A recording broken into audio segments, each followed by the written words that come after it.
And by the way, heaven is great. All these austerities, it was totally worth it. They brought me such tremendous, tremendous joy. He was so, so happy.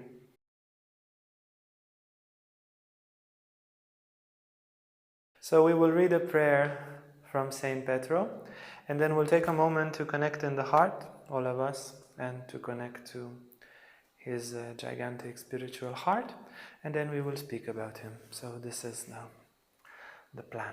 Yeah, so let's have a look at the prayer, and we will read the same prayer in the end. So this is one of the prayers of St. Pedro De Alcantara. Above all virtues, I ask you, Lord, that you grant me the grace to love you with all my heart, with all my soul, with all my strength, with all my bowels, as you recommend to me.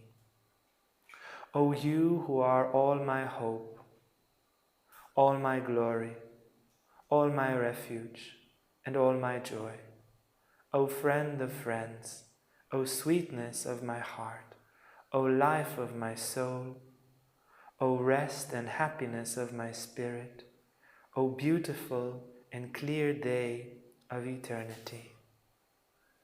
So with this heartful and heartful united state, we begin.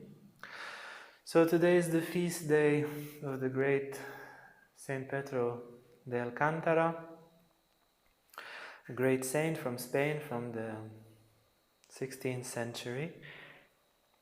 His life exemplifies a principle, and he is one of the best stories of humanity for this principle. And the principle is that our ego, our selfishness, our limitations are very much based on avoiding difficulties, avoiding challenges, and subordinating to our instincts, to the animal inside. This is what our selfishness and our limitation is built on.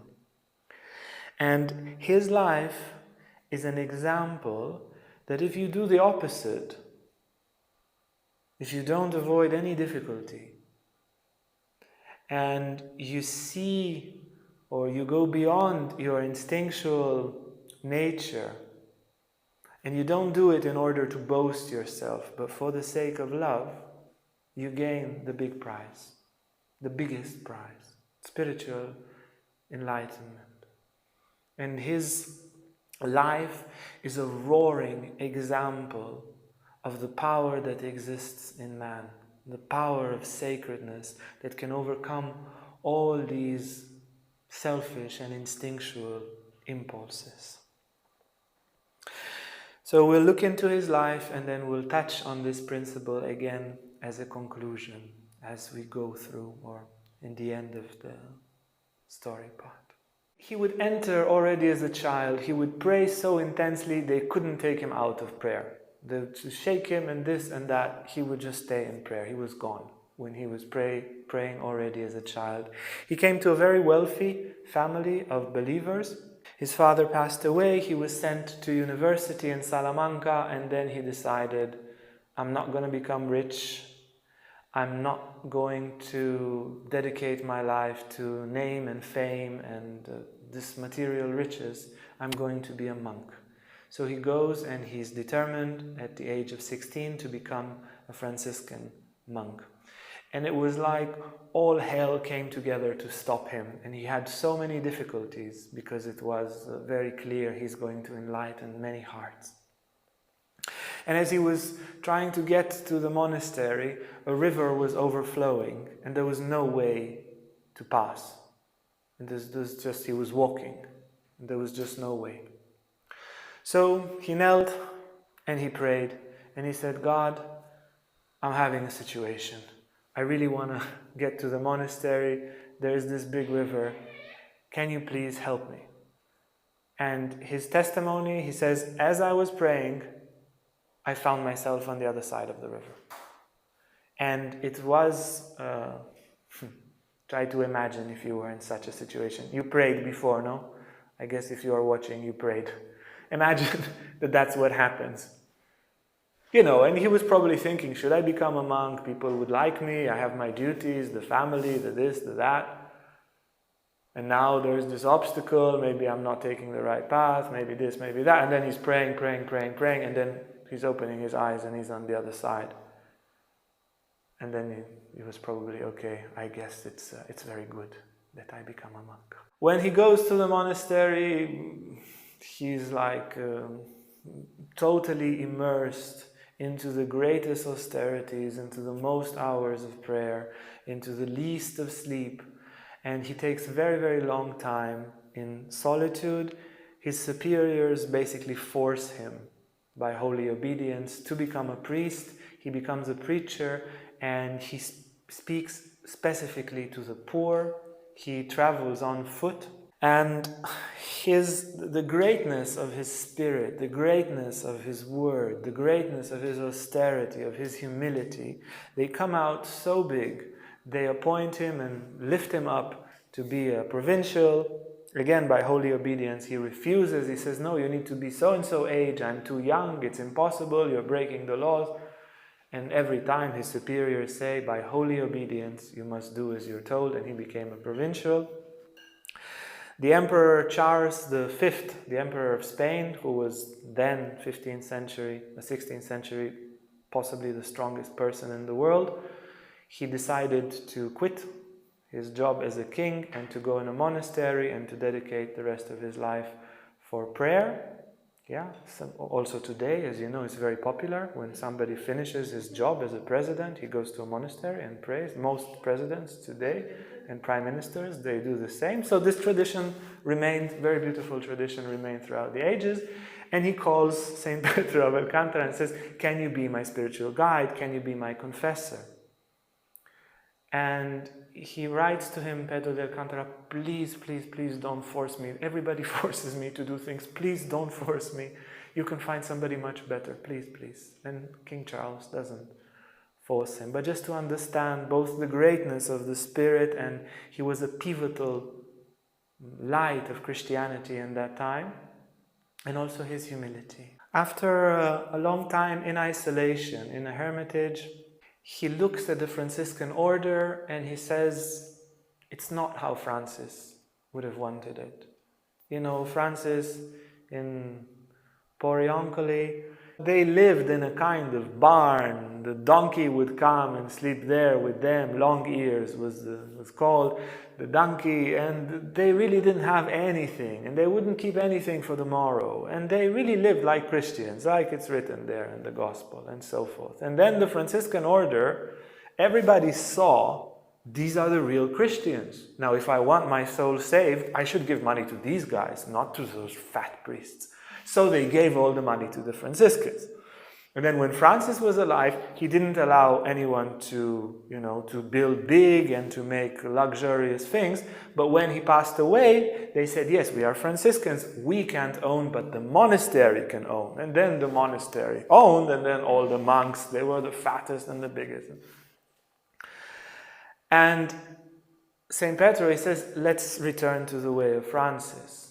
So he made a very strict, clear rule. Everybody has very, very tiny rooms, tiny chapels, very strict order, many, many hours of contemplative prayer, not some official, but something that makes your heart burn. And to live very few people, very quiet, in isolation, very simple conditions, very strict diet, no meat, no fish, no eggs.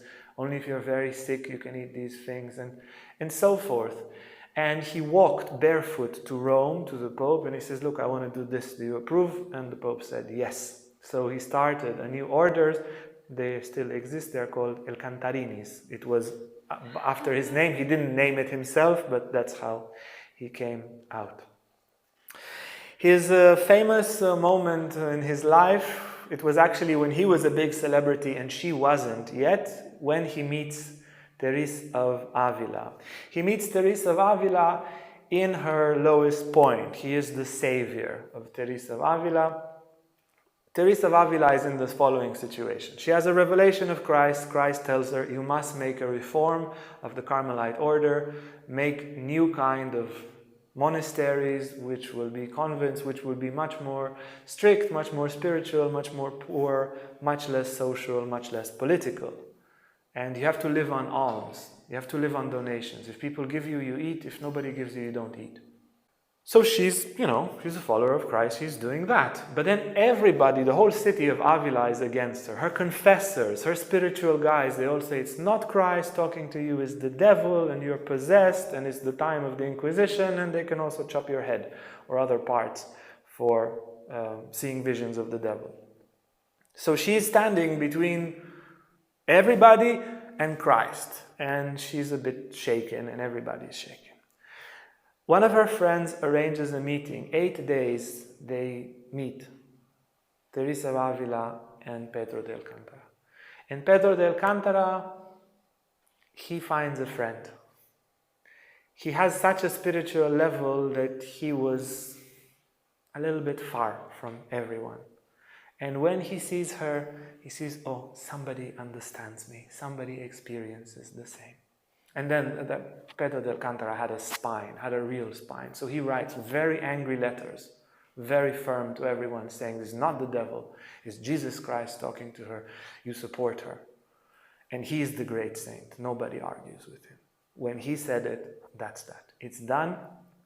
So she gets through his approval, she gets the process on the way, and he tells her, you continue and you don't stop. And no matter the obstacles, you give it and you give it your life. You must do what Jesus tells you. It's integrated, don't worry. He even tells her, look, if so many demons are against it, it's a clear sign. It's going to be great. God will love it. To her, and as far as we know, to her alone, he shares about his spiritual practice. He was so humble, nobody knew what he's doing in his room. He explains to her what he was doing. And as austerities goes, top of the top, from not just from Christian tradition, but from all traditions. So he would eat once every 3 days. What would he eat? He would find some herbs, put them in water, boil them, and then for a long time he would drink that water. Kind of, I don't know if he ate also the herbs, and then if it was like a feast day, if it was Christmas, he would eat a porridge. Merry Christmas, let's have a porridge. He was sleepy. I don't know what it means for his standard. He was sleepy, and he would get sleepy in his prayer, so he waged war over sleep. And he says, gradually, I found that I can sleep 1.5 hours a night. And he would sleep. He had a very small cell, which was smaller than him. He could never stretch himself. He'd never lie down. He would sleep sitting down and having his head like this for 1.5 hours, which meant, at least in his first years, he said, I could not sit down, because if I would sit down, I would fall asleep. So he was either walking or kneeling or standing all his life, basically. I don't know, it's not so clear with the text if eventually he got used to it and he could sit, but at least for a while, which might have been some time, all this he's done for 43 years or 47 years, something like that. But at least for some time, he could not sit because he would immediately fall asleep. For 3 years, he was looking only downwards. He went to a monastery, he never saw the faces of the people. He would just walk after their legs to know how to get to the dining and how to return to his room. And he never lifted his eyes. It's a very intense practice that you can imagine keeps a very, very strong awareness, because you would want to lift your head. Boom, you hear something. Yeah, he probably heard some cracking noises, some birds, some rain, some lightnings and thunders. You have the instinct too. But he was continuously looking downward. He would walk barefoot. If he really needed, he would take 1 sandal, but never 2. And he wouldn't wear warm clothes, no matter how cold it was. And he had like 1 cloak, and he said to Terese of Avila, I found this trick. I'm very clever. If it gets very cold, I take off my clothes, I open the door and the window, and then I'm really cold, and then I put it back on and I feel warmer. And he lived long times as a hermit in great solitude. Now, the thing about all of this is that he was extremely happy. She also describes him, he was very quiet, he didn't speak much, he would answer very wisely. Terese of Avila says, he would give you the best answers, he would speak little, but he was joyful, he was happy. And they would see him sometimes walking in the forest, singing hymns for God, and they thought he's a bit cuckoo. He wasn't cuckoo, he was in ecstasy. And he had this radiance of extreme joy. Inside all of this that you say, oh, what a difficult life. For him it wasn't difficult, his heart was free. His legacy, there's a town, St.Pedro De Alcantara, in Spain, in Malaga, named after him. He is the patron saint of Brazil, and he is the patron saint of nocturnal adoration and of the blessed sacraments. He wrote a few masterpieces on prayer. Some great saints and popes said that these books were written with the inspiration of the Holy Ghost. This is why often he's depicted writing and having the holy dove above his head. He did some miracles in his life. He would levitate sometimes, spiral levitate while he was praying. And at the moment of death, he died kneeling, and somebody offered him water. He saw his mouth dry. And he says, no, I don't need water. Also Christ, when he was dying, he was very thirsty and nobody gave him water. So I will also not drink. And that was his final words. And he bowed his head and continued praying. At a certain moment, he just passed away. After he passed away, he appeared to Terese of Avila. She was advancing with her reform, and then they told her, okay, let's make a deal. You just change one thing of what Christ told you. You don't live on alms, and we stop all our resistance you can have, we help you, this and that. And she was considering, maybe I just do that. Christ said to do all these things, I can do all but one. And then I won't have all this mess, because like this, maybe nothing will come out if I insist on everything. So she was considering that. And then he appears to her in a vision and he said, Teresa, what did I say? You do exactly what Christ tells you. You will succeed. You will succeed, don't worry. And by the way, heaven is great. All these austerities, it was totally worth it. They brought me such tremendous, tremendous joy. He was so, so happy. And he continues to appear to her in certain visions. She would see when her friends died, she would see in the moment. And then she knew, okay, now Diego is dead, now Peter de Alcantara. In the moment of death, she would see them. I don't know what she was doing. She was washing clothes, and then she would see the soul departing. And from all the people that she saw souls going to hell, and souls going to purgatory, and souls tormented by demons. And from all the souls that she saw, there were 3 who reached heaven without having to go to purgatory, and Pedro de Alcantara was one of them. Many, many people would pray to him also after he passed away, and there are at least 6 accounts of resurrection. So not healing, resurrection. When somebody died and they would pray, Peter, please resurrect whoever it is that died. And there are 6 cases.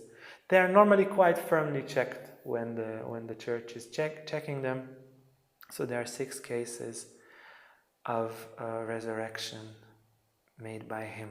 Terese of Avila has a vision of God, and God tells her, anything that you want, you pray to me in the name of St. Pedro, and I will give you. Anything you ever want, I will give you. You pray in his name. And this writing in her autobiography made many people pray, as I do almost daily, to St. Pedro.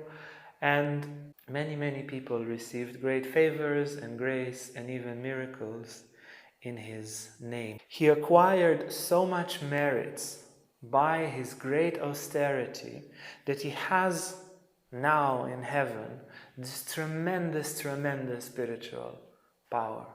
And he's extremely generous with it. Of course, if you ask for the right thing, with the right attitude, with faith, with humility, and with a willingness to transform, to be transformed by what you ask and to receive it. Basically, the principle that holds his life and that holds this ecstasy that he lived in and the great spiritual power that he received, he basically manifested this game of forces. We have this lower side in us, which is selfish and instinctual. And it normally drags us down to think of our own interests, to think what is for us, not what is for others, not in the name of love, but in the name of me. And this impulse keeps this great spirit that we all are, it keeps it very, very tiny. It's like you have this giant full of so many abilities, like a god, which is completely absorbed into a petty computer game. And he can't do anything but play that computer game. He's this giant spirit. And somehow to come out, you need to renounce the game. Renounce the instinctual satisfaction. And if you renounce it and you become proud, you get very powerful, but in a very proud way. You get even worse in many ways. But he renounced that instinctual side and he didn't become boastful. He was ever humble, ever quiet, ever peaceful. So somehow this great spirit that is identified with very limited purposes. What does the great God want to do? The great godly spirit, what does it want to do? Eat and sleep and be praised.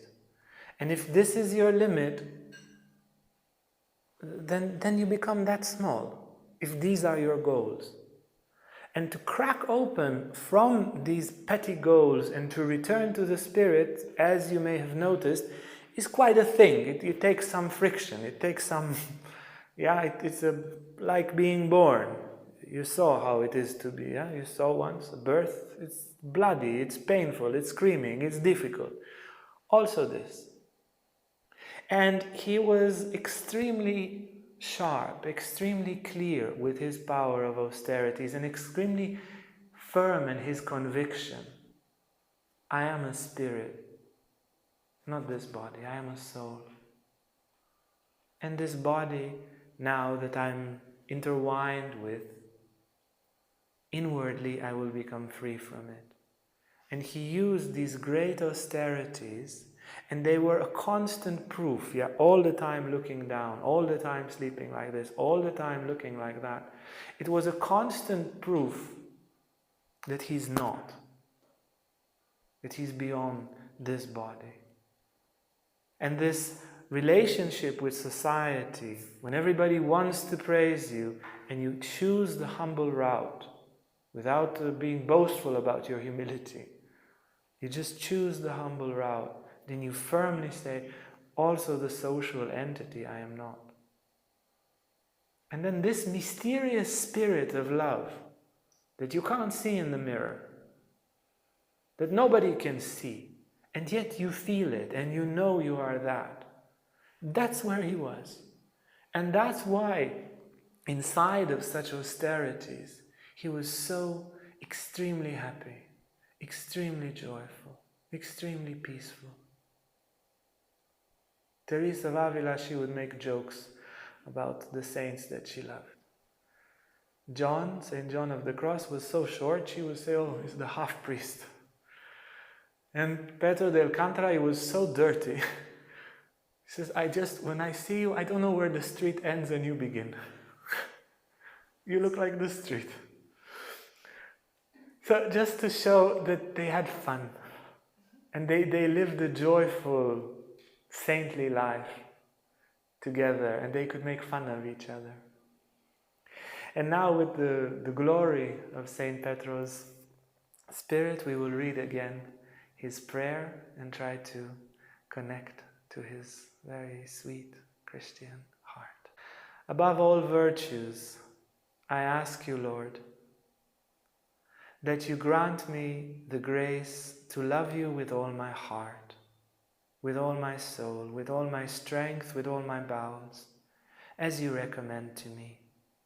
O you who are all my hope, all my glory, all my refuge and all my joy, O friend of friends, O sweetness of my heart, O life of my soul, O rest and happiness of my spirit, O beautiful and clear day of eternity. Now we can take a moment to feel the sweetness of this heart, of this free soul that is currently both in heaven and with us here, very generously reaching out and very, very much willing to help us. And if you have a heartful request to make to St.Pedro De Alcantara, you can make it now.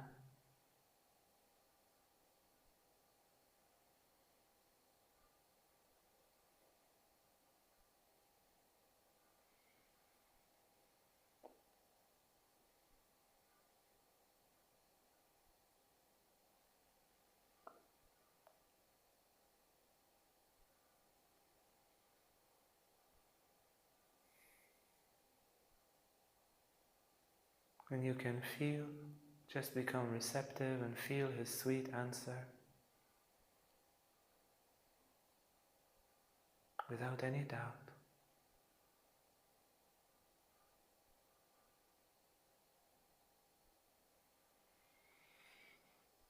And that's very good. Hey guys, if you like this video, make sure to like and subscribe to our YouTube channel for more content on spirituality, Tantra and more. And if you want to sign up for our online classes or for our retreats, you can see our website on the description below.